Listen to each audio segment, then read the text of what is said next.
Welcome everyone to the Chomp Cast, the official podcast of Sword Chomp and swordchomp.com. Thank you for downloading or streaming our podcast, taking some time out of your busy life to listen to us. And remember, if you're digging the show, please subscribe and leave us a kind rating wherever you get your podcasts. It really helps us reach out to a bigger audience. Super fun show today, but first let's introduce the crew that'll be filling your ears with wonderful, pleasurable noises for the next couple hours. The original crew, back to the first four people that started it all. From Michigan, our own wise-cracking devilish rogue, the Nathan Fillion of the Chompcast, Joshua Fowler. How you doing, Josh? Hey. That's a lot of pressure. I know. You set someone up as being the wise-cracking rogue. It's a lot of pressure at that point to be funny. Mm-hmm.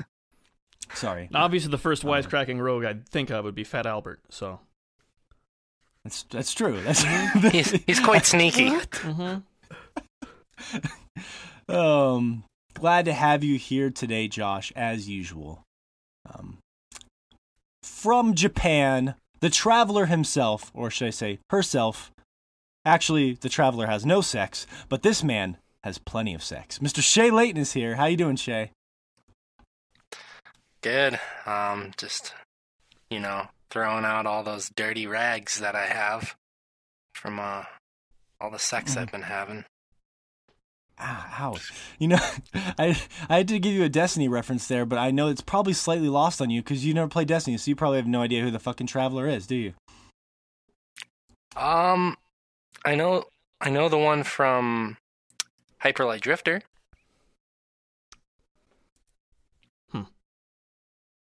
Huh, okay. All he knows is he's not in the NBA. College maybe, but definitely not in the NBA. That's a damn shame. Glad to have you here. Oh, man. That was bad. I think that's the first time I've head-shaked Josh. Wow. That was rough. Josh deserves a head shake every now and then. Come on. You're not above the head shaking, Josh. Even for a wisecracking rogue, you're still susceptible to the same things we are.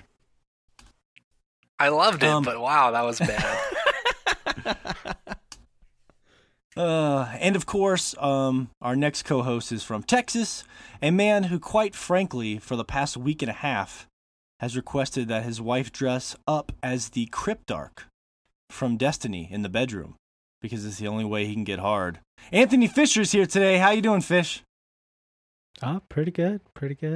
I think I broke my Cryptarch last night. Oh, no. That's too much information. Look what I did. Way too much. Did you take it to the hospital? Stuffed up inside of her. Yeah, what happened? What makes you think that this Cryptarch is broken? I think I took the light from her ghost. Okay. What are you rocking? A Graviton Lance or a MIDI multi-tool? A Galahorn. Oh, of course you would say that, you motherfucker.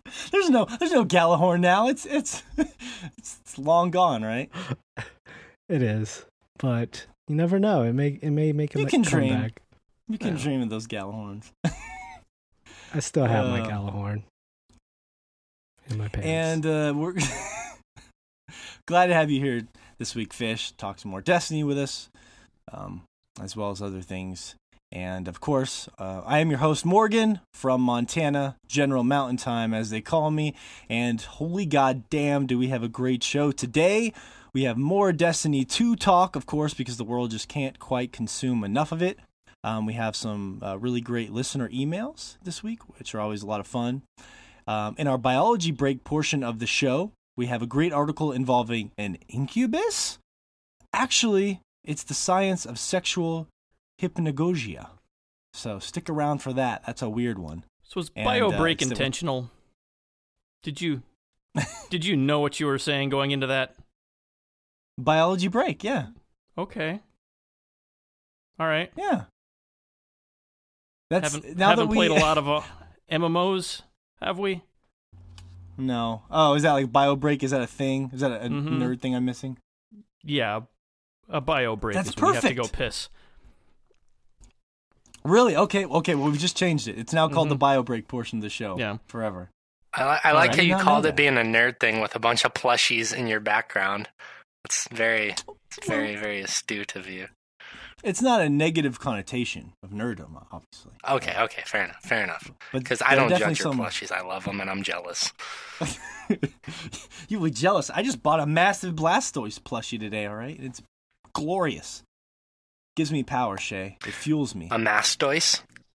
A Blastoise. Actually, you know what's funny? On the box, I never knew this, but it says Blastoise, and then under that it says Tor Tank, which sounds pretty badass. Tor Tank. I don't know. Maybe it's some other language. I call it Tor Tank. So. Pretty badass. That's pretty badass.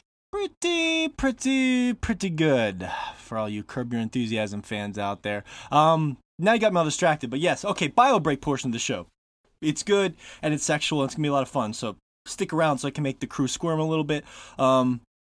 Also, the big topic this week, of course, though, is sequels. And it was inspired by the idea that Destiny 2 has come around, and there's a lot of people playing this game that never played Destiny 1, and it has totally, it's been a conversion process for them, because it's been such a great game, and they've fixed so many of the problems with the original Destiny. It got me thinking, what are some sequels that have really changed your guys' views on a franchise? And there's different layers that obviously that we can get into, but the general idea is, what is maybe a series you didn't like, but they created a game within that series or a sequel that just you fell in love with and it changed your perspective on the series for better or worse.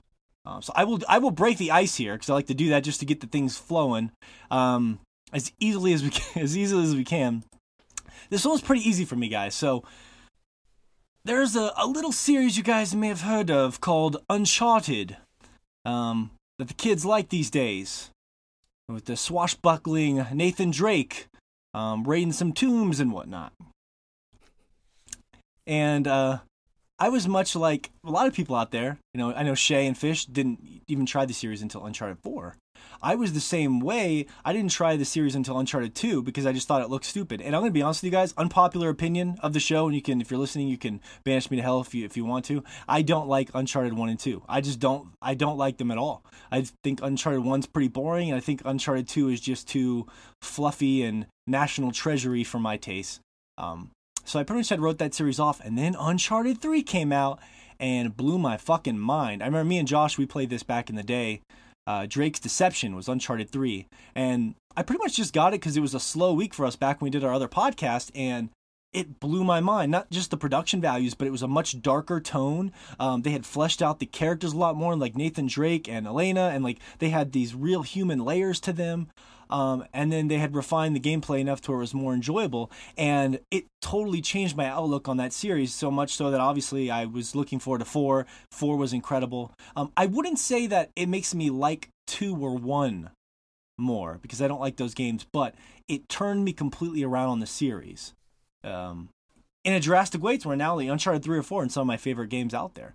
And I almost couldn't think of an answer for this, though, guys. I was sitting around for hours. I was like, I could not think of a game series. Normally it's the other way around. It's a great game series usually that gets worse, right, over time. So this one was hard for me. But yeah. But that's where I started off, just to kind of get things rolling. Uncharted was a big one for me, and Uncharted 3 was the one that turned me around. Uncharted 2 and the crazy blue people and all that weird shit going on just didn't do it for me. But what about you, Josh? When you were thinking about this, what did you come up with? Well, I mean, I feel like the obvious answer is gonna be like Final Fantasy 7 or 8 for a lot of people, because nobody cared about the first couple ones. I mean, obviously, enough people cared for them to keep making them, but in the West, they were, for the most part, missed. A little niche. Yeah, so I mean, that was obvious. The first thing that came to mind. I actually played Final Fantasy 5 and 6 first, so I kind of came into it that way. And I loved 5. That was something that I really got into, even though I'd played 4 a little bit before, and as much as everyone talks about how amazing that game is, and I mean just how much influence it's made, I just never got into it as much. They did a whole lot more with the story there in order to make it more personal instead of feeling kind of very much just like a D&D campaign. Yeah. And that was great, but it still felt so melodramatic that it just it didn't pull me in quite as much as 5 did. Okay. Yeah. Because 5... Did you play 5 on when it first came out, or was it like a later kind of emulator sort of thing? It was on an emulator right before Final Fantasy VII came out, or around the same time as Final Fantasy VII. Okay. But I have since played that game, I don't know how many times on other formats, like I bought it for PS1 and stuff like that. Yeah. One of those games that they That's somehow like your comfort food game, right? They They can keep convincing me to buy it somehow. Like, I don't know how many copies of that game I've bought over the years. It's ridiculous. They're not convincing you to buy it. It's just every time they release something with Final Fantasy V on it, you open your wallet. Yeah, but I mean, one of the things that it did that didn't really happen again until Final Fantasy 15 was your party was your party through the whole game. And that was something that they did with the first few games because you just create them. Like, do you want a red mage? Great, you've got a red mage. Okay. Whereas in 4, you had a huge cast of characters. You'd pick your party and stuff like that. In 5, you had 4 characters you played through the whole thing with, and you really got to know them really well. Yeah. And it was, and the choices you made were in the jobs because they introduced the job system in that one. And that game really turned me onto the series. I don't think enough people know about everything that Final Fantasy V did for that series. I think it's... Yeah, because most people give 7 the credit, I would say. And rightfully so, but... Yeah, but 5 did a lot to move the JRPG forward. That would you say you didn't like the prior Final Fantasies? Would you say? Because yeah. I was never a big fan. Even going back to them, like with more knowledge of the series, knowing, these are, landmark games and stuff. I have still never been able to finish 1 and 2. They're just almost impenetrable. I just don't like them. Yeah. But I mean, I beat 4, but it's not as great as like 5. 5 is really, I think, what turned that whole series around for me. Turn it around for you, yeah. Mm-hmm. Yeah, I'm glad you brought that up, and I want to talk about that a little bit later, but get to some other ones here. That's a good one though, Josh. Final Fantasy V. What about you, Shea? I was originally going to say Uncharted, but I thought about it a lot more. And back during our SPT days, I remember we used to slam Morgan pretty hard for did you? we slammed him, baby. We slammed him for his Pokemon love. And then when Black and White came out, Josh and I actually got into that one. And we started playing that one. And I had played up until Gold and Silver, and then I had really fallen off hard on Pokemon altogether. I quit playing, had no interest in playing those games. And then Black and White came out, and it really, for me, became something I wanted to start playing again. I think that they had made enough changes for me to want to come back to the series and start playing it again, and I really got into it again and fell in love with the whole world and franchise all over again. Yeah, I remember that. I remember being surprised you had fell out of Pokemon, and I'm always surprised when I look back at that game that was the one that brought you back. Because in retrospect, that version of the game seems kind of dull and bland because it was placed in New York, and there's P-doves and based off pigeons, and a lot of the Pokemon are really bland, but at the time it felt very different because it was the newest best evolution of Pokemon. Yeah, it was the newest iteration.